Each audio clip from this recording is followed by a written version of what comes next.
میرے پاس تو سوال بھی امام صاحب نے کچھ پرندہ اکٹھا کیا ہوا، دیکھیں کیا ان کی جیسے کیا نکلتا ہے. میں نے کہا آپ نے کوئی گھڑی نہیں لگائی، انہوں نے کہا تھا اس لیول پہ نیچے لگا دیا کریں تاکہ بار بار گھڑی میں دیکھنی پڑے اندازہ کرنے کے لیے. ابھی کوئی ضروری نہیں پھر صحیح. ہاں اور ایک اور سوال یہ پہنچا ہے کہ حواس خمسہ کے علاوہ ایک چھٹی حس بھی بیان کی جاتی ہے، اس کی حقیقت کیا ہے؟ کیا واقعی انسان مستقبل میں ہونے والے امور کو نظارہ کی شکل میں قبل از وقوع دیکھ سکتا ہے؟ اللہ تعالیٰ دکھا سکتا ہے تو اس کی حس بھی اس نے پیدا کی ہوگی. خدا تعالیٰ نے انسان کو جو کچھ عطا کرنا ہو اس کی بنیادی صلاحیتیں عطا کرتا ہے تو ان کو استعمال فرماتا ہے. اسی لیے یہ عجیب قانون قدرت ہے کہ بعض دفعہ بالکل بے دینوں کو بھی ایک سچی رائے آ جاتی ہے، یہ وہی کی ایک جھلک عطا ہو جاتی ہے، اور بعض دفعہ ثابت ہے کہ کنچنیوں کو بھی الہام ہو گیا.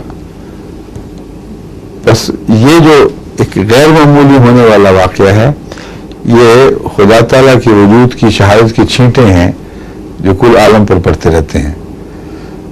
لیکن وہ صلاحیت ان میں یہ بات ثابت ہو گئی کہ ان کے اندر خدا تعالیٰ کے پیغام وصول کرنے کی صلاحیت تھی، جس کا تعلق مستقبل سے کی خبروں سے بھی ہو سکتا ہے اور کئی اثرات سے پردہ اٹھایا جا سکتا ہے. تو ہر شخص میں جیسے خدا کو سے ایک سلسلہ رسل و رسائل قائم کرنے کی صلاحیتیں بخشی گئی ہیں اگر خدا چاہے، تو اسی طرح انسان کو مستقبل کے متعلق کسی حد تک ایک مبہم سے شعور بھی عطا فرمایا گیا ہے تاکہ یہ گواہی بھی ہو جائے کہ انسان مستقبل کے خدا تعالیٰ بھی مستقبل پر جو نظر رکھتا ہے تو یہ اس کی شان کے مطابق ہے، اور وہ عقل جو تمہیں خدا نے عطا کی ہے اس پر اعتراض نہیں کر سکتی. یہ حکمت ہے کہ پیراسائیکالوجی کی مضمون میں یہ بحثیں بھی اٹھائی گئی ہیں اور تحقیق کی گئی ہے کہ ایک انسان خدا کے حوالے کے بغیر کسی حد تک کسی آنے والے واقعات پر کبھی اچانک اطلاع پا سکتا ہے. یہ بحث ہے، اور اس سلسلے میں بہت سے مباحث اکٹھے کیے گئے ہیں. تو اس کو صرف اسی بات کو نہیں، پیراسائیکالوجی نے اور بھی ایسے مضامین کا احاطہ کیا ہے جن کا تعلق حواس خمسہ سے قرار نہیں دیا جا سکتا، کیونکہ حواس خمسہ موجود مادے کی مختلف شکلوں سے استفادہ کرتے ہیں، خواہ وہ ریڈیائی شکلیں ہوں یا ظاہر دکھائی دینے والی شکلیں ہوں. اگر ٹھوس چوٹ پڑتی ہے اور جسم تکلیف محسوس کرتا ہے تو یہ بھی مادے کی ایک شکل ہے.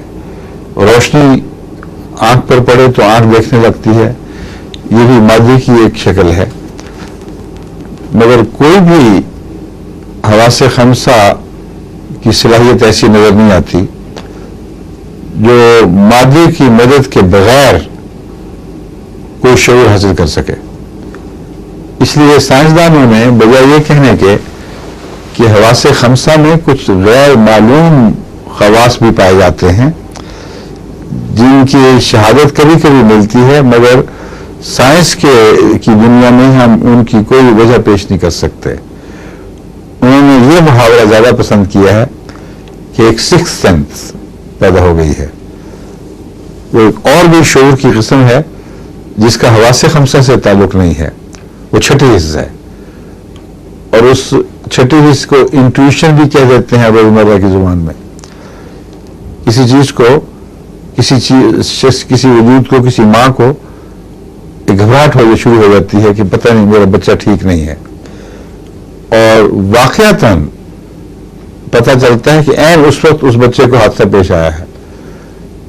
یہ چھٹی حص کی مثالیں ہیں جن کا الہام سے تعلق نہیں نظر آتا، کیونکہ نیک و بد سب میں برابر اسی قسم کے اتفاقی حادثات ہوتے رہتے ہیں. بعض سائنسدانوں نے جب اس میں جستجو کی تو باقاعدہ جس طرح سائنسی تحقیق کے بعد خاص شرطوں کے ساتھ قوائف اکٹھے کیے جاتے ہیں، اس قسم کے واقعات کی چھان بین کی گئی، ان کے قوائف اکٹھے کیے اور بعض حیرت انگیز باتیں سامنے آئیں. مثلا یہ بھی دعویٰ ہے محققین کا کہ بعض جڑواں بچوں میں اتنا گہرا تعلق ہوتا ہے کہ ان کی چھٹی حص، 5 حصے نہیں بلکہ چھٹی حص اس تعلق کو مضبوط کر دیتی ہے اور اس تعلق میں کار فرما دکھائی دیتی ہے.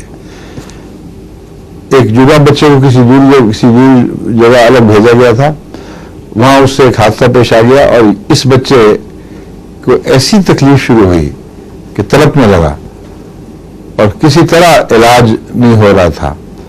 پھر جب خبر آئی اور اس بچے کے ایکسیڈنٹ کے نتیجے میں وہ بچ گیا تو پھر ساتھ ساتھ یہ بھی ٹھیک ہونا شروع ہوا. یہ ایک مثال ہے اور بہت سی مثالیں اس بات کی ہیں کہ چھٹی حص، جس کو چھٹی حص کہتے ہیں، وہ انسانوں میں ضرور کام کرتی ہوئی دکھائی دیتی ہے مگر شاذ کے طور پر. اب یہ بحث الگ ہے کہ وہ چھٹی حص ہے یا ہر حص میں اللہ تعالیٰ نے ایک لطیف صلاحیت بخشی ہوئی ہے جو انسانی عقل کی پہنچ سے بالا ہے، اور اس لطیف صلاحیت کو اللہ تعالیٰ جب چمکاتا ہے تو اسی کے ذریعے اپنا رابطہ کرتا ہے. اور میرا ذاتی رجحان اس بات کے حق میں ہے کیونکہ خدا تعالیٰ کے الہام کا تعلق 5 حصوں سے ہے.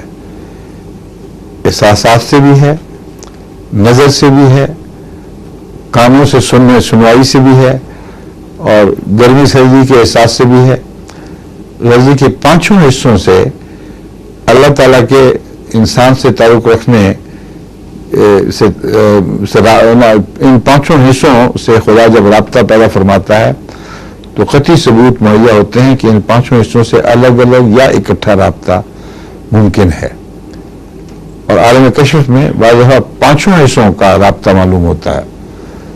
تو بجائے اس کے کہ اس کو چھٹی حص قرار دیا جائے، میرے نزدیک 5 حصے خدا تعالیٰ نے ظاہری مشاہدات کے لیے بھی عطا فرمائی ہیں اور یہی 5 حصے باطنی مشاہدات کے لیے بھی عطا فرمائی ہیں.